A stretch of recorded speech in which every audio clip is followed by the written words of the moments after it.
আর আব্বাস হিসাব বলতেছে আজহারি সাহেব নাকি কাফের।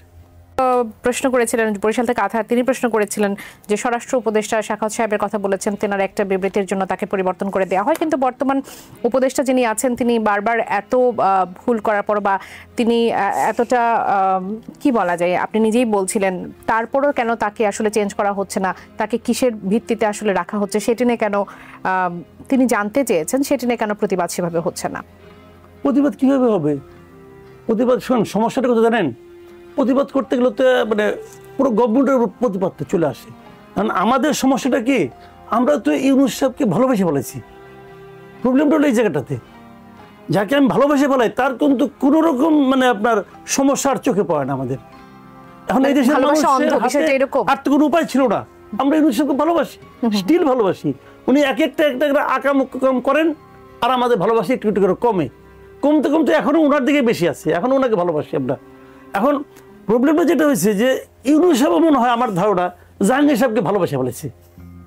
কাজে আমি আপনি যা কিছুই বলি না কেন, ভালোবাসার জোরে উনি টিকে যাবেন নাকি ইউনূস সাহেব দেখেন না তাও বলতে পারবো না। অথবা ইউনূস সাহেব আরেকটা কথা বলছিলেন কিন্তু, যে আপনারা প্রাণ খুলে আমার সমালোচনা করুন, আমাদের বলছিল না জি। তখন আমি বুঝি নাই, এখন আমার যেটা মনে হয় উনি কেন বলছেন। উনি বলছেন এই কারণে যে আপনারা প্রাণ খুলে সমালোচনা করেন, আমি কিছু দেখবও না, কিছু শুনবও না, আমি চুপচাপ বসে থাকবো। তো সমালোচনা করলেই কে, না করলে কি? এখন অবস্থা হয়েছে এরকম ওনার, উনি কিছু খবর টবর মনে রাখেন না।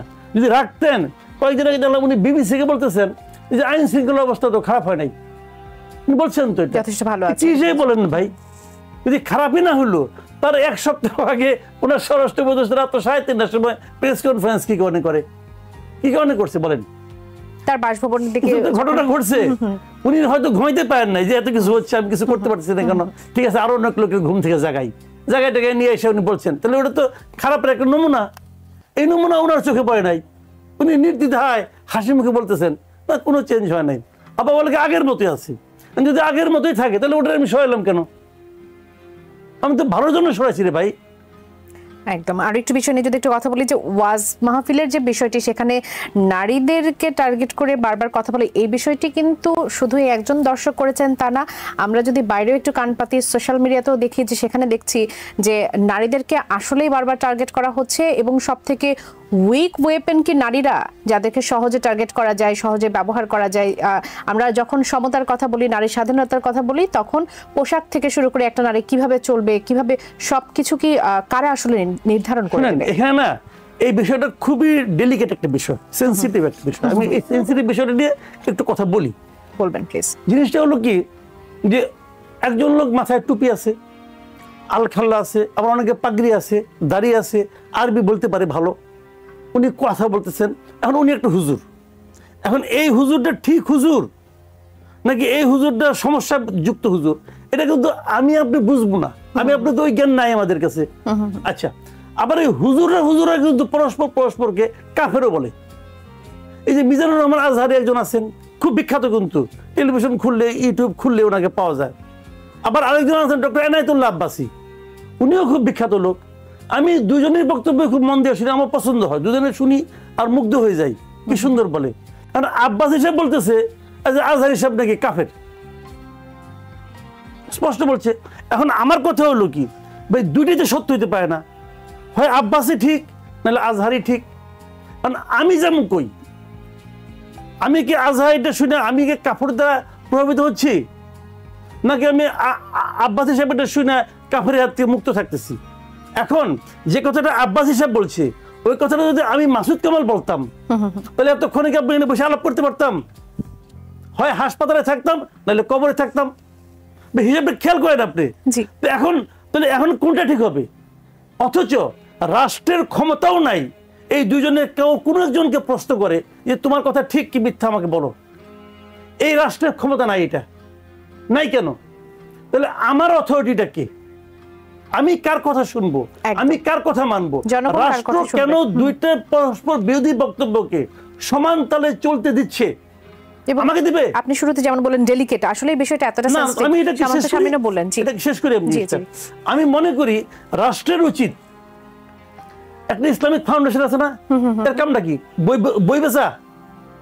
তো বই বেচে গেলে আর কোনো কাম করে না, আর বাইতুল মুকাররমের পাশে বসে বসে খাওয়া দাওয়া করে। আর মাঝে মাঝে চাঁদ দেখে বছরে 2 বার, এছাড়া কোনো কাজ আছে বলে আমি যাই না। তো ইসলামিক ফাউন্ডেশন আমি মনে করি রাষ্ট্রের সবচেয়ে বড় যারা আলেম আছে তাদেরকে এখানে বসানো উচিত, এবং তারা হবে অথরিটি ইসলাম বিষয়ে, তারা হবে অথরিটি। তারা মাঝে মাঝে ডিবেট করবে। এই এনায়েতুল্লাহ আব্বাসী, মিজানুর রহমান আজহারি দুজনকে নিয়ে তারা আসবে, আইনে এখানে বসবে। প্রয়োজনে আন্তর্জাতিকভাবে স্বীকৃত যারা নাকি আলেম আছে তাদেরকে নিয়ে আসবে, এনে বলবে যে এই বিতর্কের এই হলো সমাধান। ওই সমাধানটা সবাইকে মানতে হবে। এই কারণে ইসলামিক ফাউন্ডেশনের করা উচিত, এটা রাষ্ট্রের করা উচিত, না করে রাষ্ট্র পুরো জাতিকে বিভ্রান্ত করে রাখতেছে। সামান্থা শারমিন, আপনার কাছে আসি। আগামী নির্বাচন আসলে ডিসেম্বরে হবে এমনটা আমরা এখন পর্যন্ত আভাস যতটুকু পাচ্ছি, নির্বাচন কমিশনও সেই আভাসই দিচ্ছে। ঐকমত্য কমিশনের কাজও চলছে, কাজে সেখানে বলা হচ্ছে যে ঐকমত্য কমিশন সেখানে কাজ করবে সবগুলো দলের ঐকমত্য নিয়ে। তখন আপনারা গণপরিষদ নির্বাচনের জন্য নাহিদ ইসলাম গতকালের ইফতার মাহফিল তিনি বলেছেন যে গণপরিষদ নির্বাচনের জন্য দরকার হলে তারা রাস্তায় নামবেন। ঐক্যমত্য তাহলে কিভাবে সম্ভব? এখনো কোনো ডিসিশনগুলো ডিসেম্বরের নির্বাচনটাই বা কিভাবে সম্ভব? এরকম নানান প্রশ্ন সামনে আসছে। গণপরিষদ নির্বাচন নিয়ে আপনার কাছ থেকে একটু জানি, কেন আপনারা চাচ্ছেন এই মুহূর্তে গণপরিষদ নির্বাচন? না দেখুন, এখানে গণপরিষদ নির্বাচন আসলে এটা একটা অলরেডি আমরা late, we are already late to claim this. মানে শুধুমাত্র অভ্যুত্থানের কথা এখানে পরে আসছি, কিন্তু বাংলাদেশের এই সংবিধানটা যে আমূল পরিবর্তন প্রয়োজন, এটা আমাদের এই অভ্যুত্থানের অনেক ইয়ের আগেই, ব্যাকগ্রাউন্ডের অনেক আগেই 2013 সাল থেকে এটা কিন্তু পুরো দেশব্যাপী নানান পলিটিক্যাল সার্কেলে এটা নিয়ে আলাপ উঠতে উঠার একটা পরিক্রমা ছিল, এবং তার কিন্তু একটা ফলশ্রুতিতে এই কথাগুলো এসছে। এটা কিন্তু আচমকা কোনো কথা না। এবং যদিও অভ্যুত্থানের দিকেও তাকাই, 3 আগস্ট বাংলাদেশে কি কোনো একটা জায়গা ছিল যেখানে মানে এই মুভমেন্টের সাথে, এই আপরাইজিং এর সাথে কানেক্টেড ফিল করে নাই? বা এমন কোন জায়গা, এমন কেউ ছিল আওয়ামী লীগ বাদে, এমন কেউ কি ছিল কিনা যে ছাত্ররা যা বলছে সেটার সাথে দ্বিমত করি? এটা আমার প্রশ্ন, যে পুরো এই 3 আগস্ট যেই ধরনের গণজোয়ার আমরা দেখেছি, আপরাইজিংটাও পুরো টার্ন তো একটা নতুন মাত্রায় গেল 3 আগস্ট, এবং পরবর্তীতে 5 আগস্টের ফলশ্রুতিতে আমরা যা দেখার দেখলাম। কিন্তু এই 3 আগস্ট যা বক্তব্য এসেছে সেটার সাথে দ্বিমত করি, এরকম কেউ কি বলেছে? 3 আগস্ট কিন্তু একেবারে পরিষ্কারভাবে বলা হয়েছে ফ্যাসিবাদী কাঠামোর বিলোপ, নতুন রাজনৈতিক বন্দোবস্ত, এবং নাহিদ ইসলাম স্পষ্ট করে বলেছে যে এই সংবিধান আর জনগণের জন্য নয়, এই সংবিধান আজকে থেকে অকার্যকর। এই কথা কিন্তু পরিষ্কার উনি বলেছেন।